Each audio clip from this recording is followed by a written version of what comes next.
අද අපි මේ වීඩියෝ එකෙන් කතා කරන්න බලාපොරොත්තු වෙන්නේ අපේ question set 5 ගැන. මේක චීනාලිකු ගැන විස්තර කරොත් එහෙම New Vision Academy කියන institute එකේ තීරණය කරලා තියෙනවා ඒගොල්ලෝගේ teachers ලාගේ තොරතුරු computerize කරලා ගබඩා කරලා තියන්න.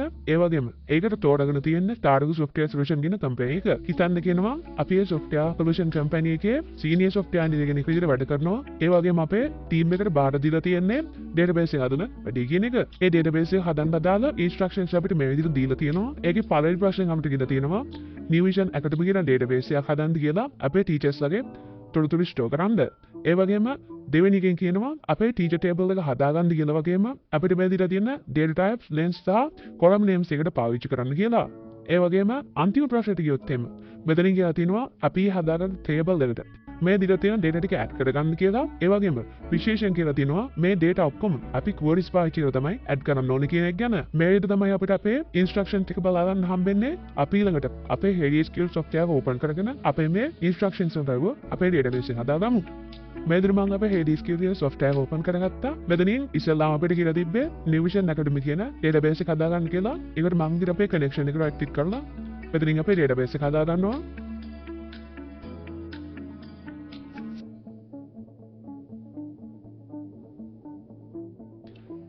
මේ විදිහට අපි හදාගත්ත database එක බලා ගන්න පුළුවන්. ඊළඟට අපිට කියලා තිබ්බා මේකේ teacher කියන table එක හදාගන්න කියලා. මේ විදිහට මම database එක right click කරලා create new කියන එකට ගිහලා table කියන click කරලා අපේ table එක හදාගන්න interface එක load කරගන්නවා. මෙතනින් මම මේ විදිහට අපේ table එකේ නම මේ විදිහට add කරගන්නවා. ඊළඟට මම අපිට දීලා තියෙන column names සහ data types පාවිච්චි කරලා අපේ මේ table එක හදාගන්නවා.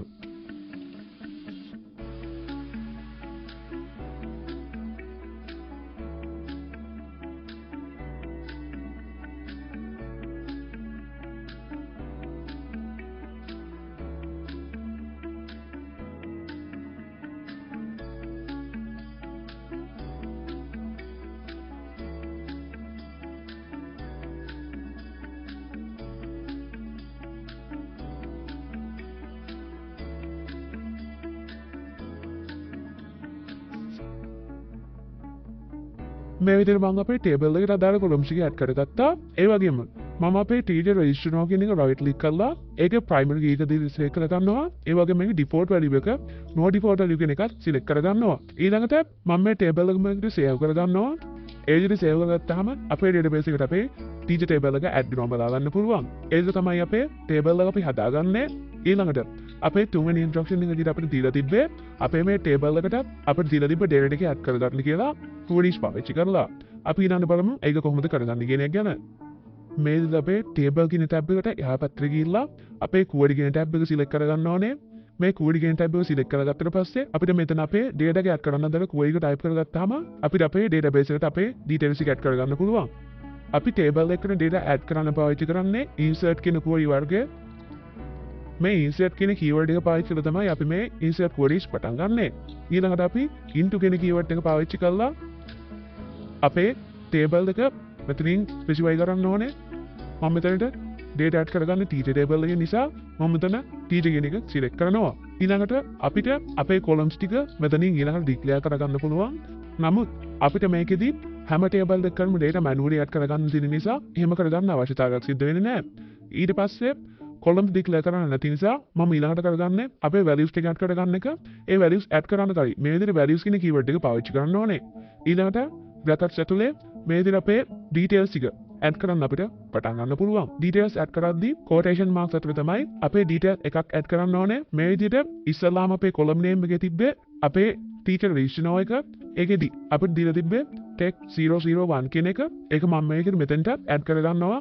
ඒ විදිහට add කරාට පස්සේ අපේ මේ value එක තවත් value එකකින් වෙන් කරන්න අපි මේ විදිහට comma එකක් add කරනවා. ඊට පස්සේ තමයි අපේ අනිත් value එක add කරගන්න ඕනේ. ඒ වගේම අපි මෙතෙන්ට details add කරද්දී මේක period එකට තමයි add කරන්න ඕනේ. ඒ කියන්නේ අපේ table එක හදාගත්ත columns period එකට තමයි අපි මෙතනින් data add කරගන්න ඕනේ. මේ විදිහට මම අපේ first name එකත් add කරගන්නවා.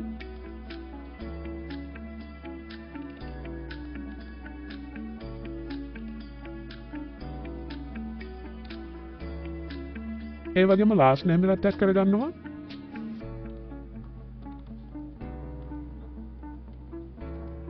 ඒ විදිහට මම අපේ gender contact name සහ email ටිකත් මෙතනට add කරගන්නවා.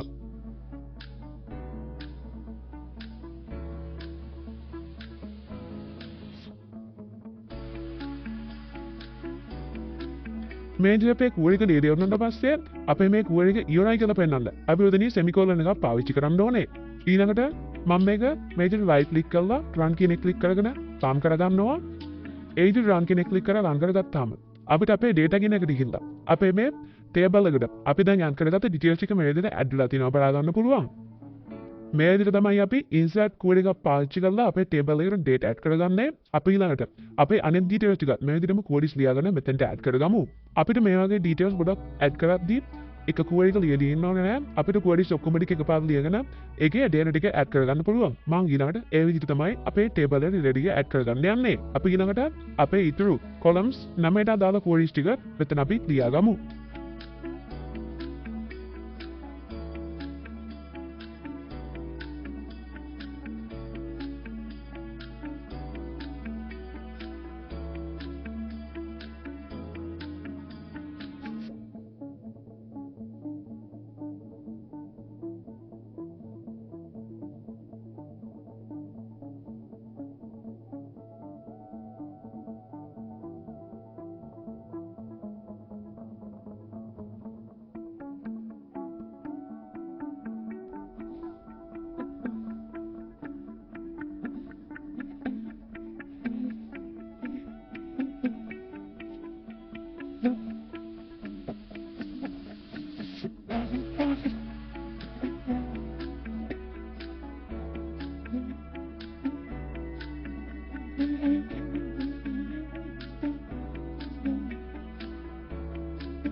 මේ විදිහට මම අපේ table එකේ අනෙකුත් details වලට අදාළ query ටික ලියාගත්තා.